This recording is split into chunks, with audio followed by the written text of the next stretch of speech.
Bangla news, সাথে আছে আমি শাহবাজ। 10 জুলাই 2024। শুরুতে খবরের শিরোনাম। টেকনাফে রোহিঙ্গার অর্ধগলিত মরদেহ উদ্ধার।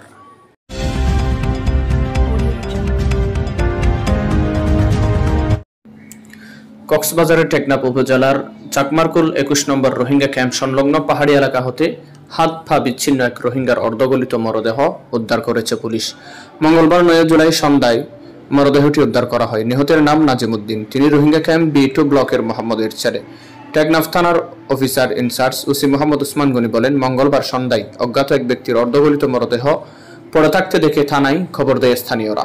পরে পুলিশের একটি দল ঘটনাস্থলে পৌঁছে মরদেহ উদ্ধার করে। ধারণা করা হচ্ছে অন্তত 8 থেকে 10 দিন আগে তাকে হত্যা করে দুর্বৃত্তরা লাশটি জঙ্গলে ফেলে রেখেছে। তিনি আরো বলেন, লাশটি উদ্ধারের পর পরিচয় শনাক্তে পুলিশ বিভিন্নভাবে খোঁজখবর নেওয়া শুরু করে। রাতে শাহাদা খাতুন নামে এক রোহিঙ্গা নারী মৃতের কোমরে থাকা সুতা এবং মরদেহের পাশে থাকা জামা কাপড় দেখে তার স্বামী বলে শনাক্ত করেন। আসসালামু আলাইকুম ওয়া রাহমাতুল্লাহ। সুপ্রিয় দর্শক শ্রোতা, আপনাদের জন্য আমরা নিয়ে এসেছি এক আকর্ষণীয় অফার।